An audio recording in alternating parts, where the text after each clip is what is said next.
I wanted to get faster. The question is how? You're up to 20% slower. SpeedCamp use experience and evidence.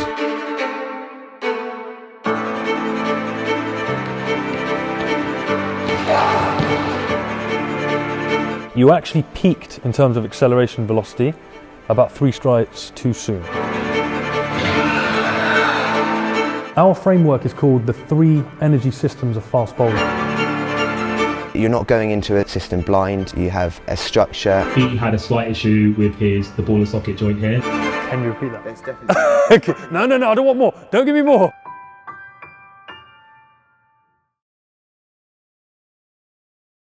Fast bowling is the X factor of cricket.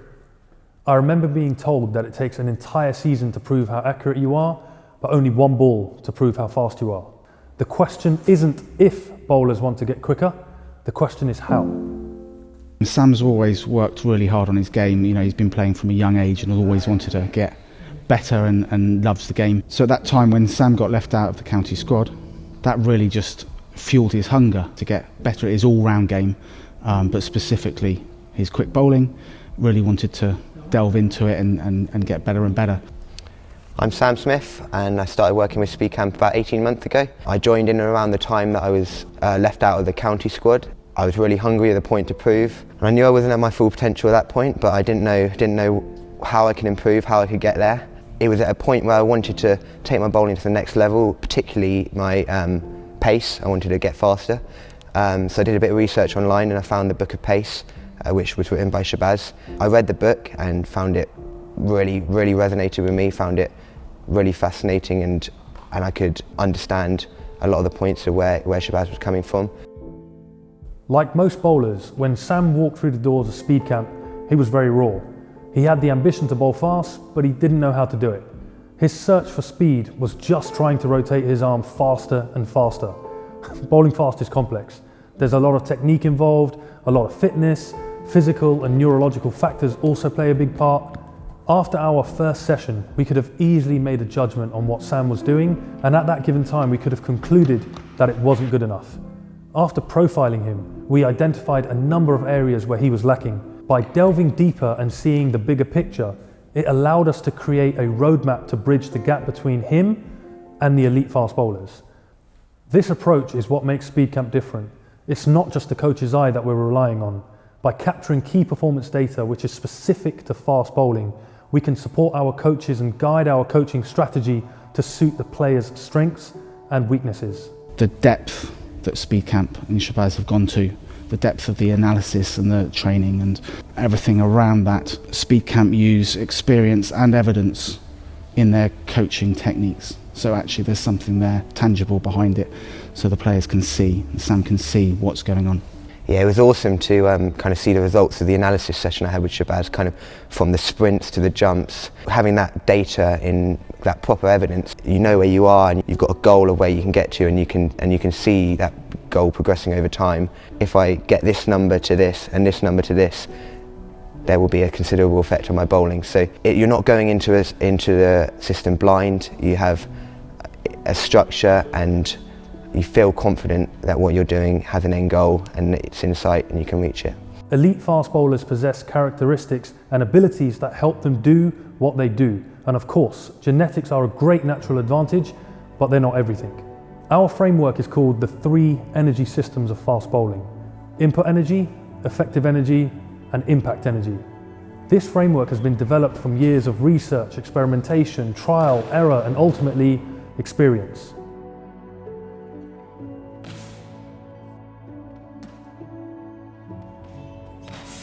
Regardless of your genetics, if you can improve in any of these 3 energy systems, you increase your potential to bowl quicker.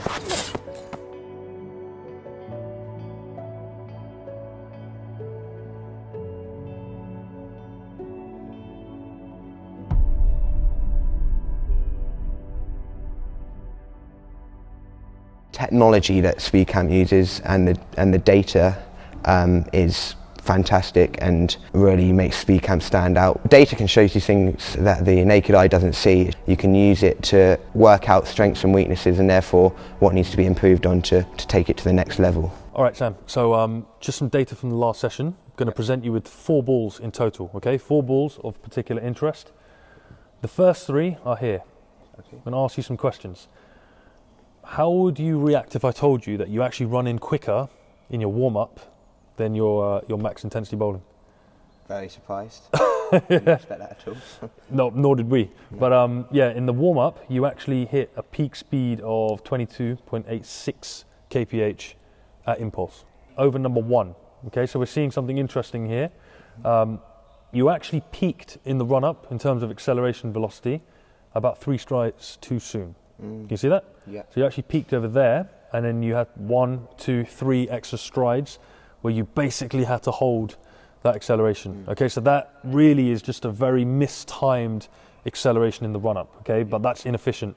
Those 3 strides, it's a lot of effort for you to maintain that speed. So I'm going to show you another ball now.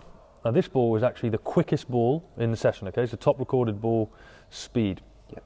Now remember what I said earlier about the perfect graph for you. That gradual acceleration, hitting peak speed at impulse, it's exactly what you did here, okay?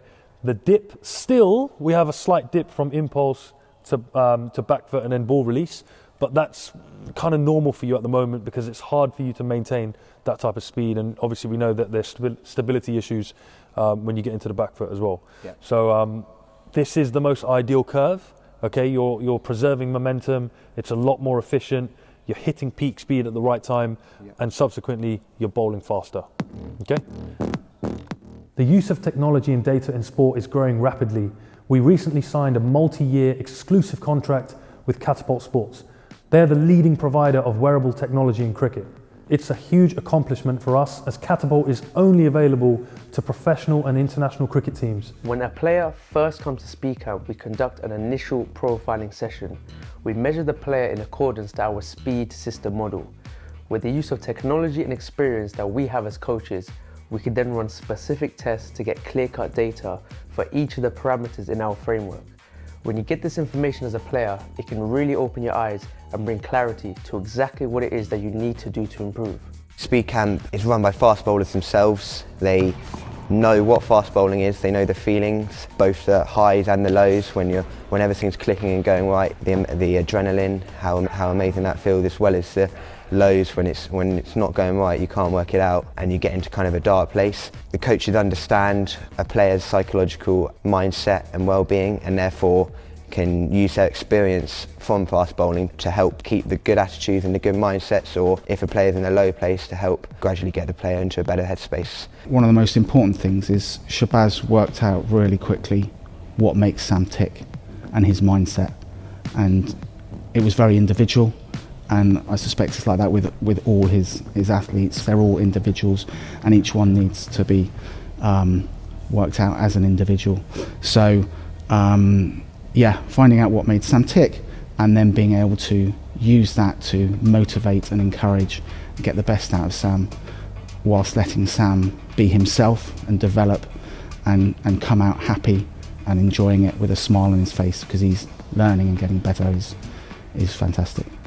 I was lucky enough to see how elite athletes in other sports structured their training. They had specialist coaches for specific attributes that they were working on. The level of data analysis, technology and attention to detail was something that I'd never seen in cricket before. With fast bowling being such a complex and dynamic activity, it was a no-brainer for me to adopt a similar approach for our athletes. It's called neural activation, nerve stretching. Yeah. So when your nerves are tight, you're up to 20% slower. Okay? So, what you're going to do... My job as a sports performance coach is always to make people as fast and as strong and as healthy as they possibly can, and I take pride in making sure that they are always better than their competition.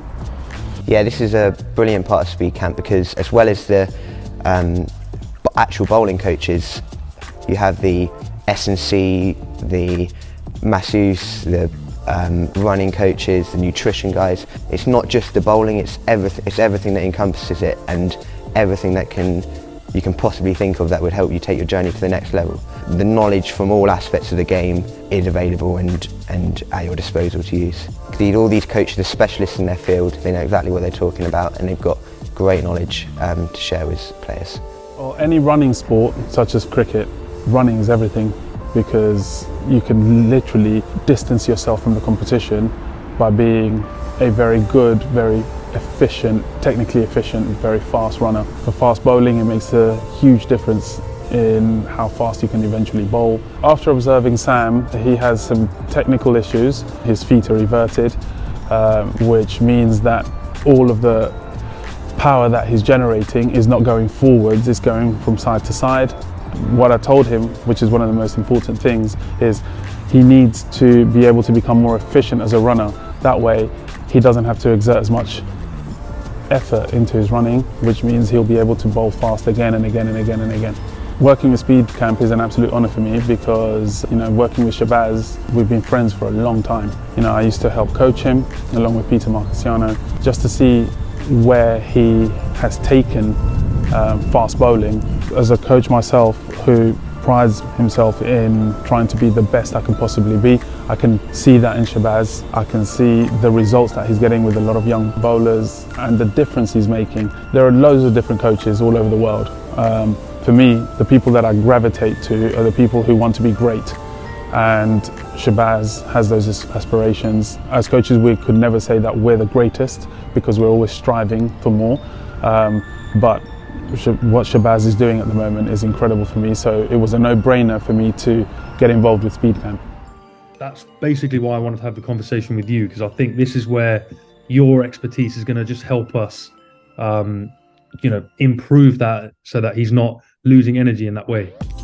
And that's the first thing I picked up. He's same as you. He has, we call it hip sync, where he hits the ground, he absorbs a lot of the force, so you're losing that stretch reflex where you're losing a lot of power into the ground, and there's a lot of with that there's a lot of hip stability issues. So he's hitting, he's dropping, and it's technical, yes, but when you change something technical, you have to condition the muscle over and over again to be stronger through that new range that they're going to go through, because he's been doing this now for 15 years or 16 years. It's a really weird one. As he's about to land with his front foot, he splays not just his foot but his whole knee out, and again it's just it's more a glute medius weakness and that stability work we need to do, and just a bit of retraining. But it's like the bowling.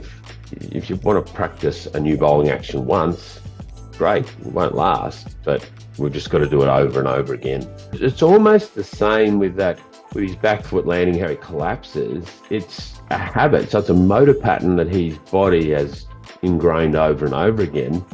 And so if we want to change that, once again, we've got to get him stronger through that range and more powerful, and with greater control. But it's a practice skill as well. So technically he's got to work on it, and then we've got to be good enough to condition him enough through that new range that he's going to go through. All these little things that we're working on, and hard to say unless you've got a speed gun in front of him, but which I know you will do, add to, they might get 1 or 2 Ks here, 5 Ks there, 3 Ks here, and then just making him purely a faster runner and a more explosive athlete through that range of motion. There's another 7 Ks. So it's limitless really, and that's what all the strength and conditioning is about too, is trying to reduce that injury risk, which as soon as you pick up a cricket ball and start bowling, your injury risk goes up, because it's a weird thing, as you know, Shabazz. But it looks like a good young kid, mate, and you're doing some good stuff with him. Shabazz is really quite hot on not just bowling and the techniques, but everything around it. So he's got his network of support and coaches that he can draft in to help in different areas, but also things just like looking after the body. So making sure that Sam's doing his stretching and his recovery, and looking after workloads, not bowling too much, in the right time periods and all that sort of thing. So a lot of attention is given to that, which I think is really important as well. The shoulder is a very important joint, overused joint with cricketers basically. However, so he had a slight issue with the ball and socket joint here and the tissues around it, which is basically making his shoulders, you can see what I'm doing here, it's a bit difficult to move.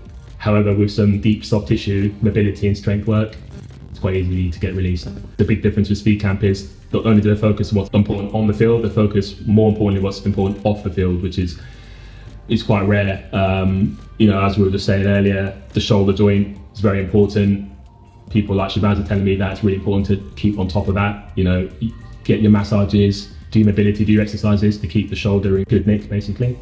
Communication is absolutely constant. It's not just in those one-to-one in-person sessions, it's constant throughout. So Sam has a WhatsApp group with the SpeedCamp coaches, and they're messaging all the time, or they're having video calls and they're checking in on how Sam's progress is going in between the one-to-one sessions, which is hugely important as well, and just keeps reiterating the message and checking in with how Sam's doing. I think bowling fast is so important. It's got to be the best part of cricket. The adrenaline, having the ball in your hand at the top of the mark, kind of owning the game, having all this potential and ability in your hands, and then combined with the wanting to take the batsman's head off at the other end, there's not much better feeling than just letting it rip. It's unbelievable that I put on the 15 miles an hour in the last 18 months working with SpeedCamp, and to be honest, I feel like in the last 18 months I've improved as a bowler significantly more than I had in years before starting working with SpeedCamp. For me, I think the most important thing is to see a smile on Sam's face. I just want him to enjoy the game like I did. The fact that I put on 15 miles an hour in the last 18 months really increases the drive and the passion. If I've done that so far, what can be done in the next 18, 24, 36 months, and really makes me excited for what I can achieve in the rest of my journey with SpeedCamp.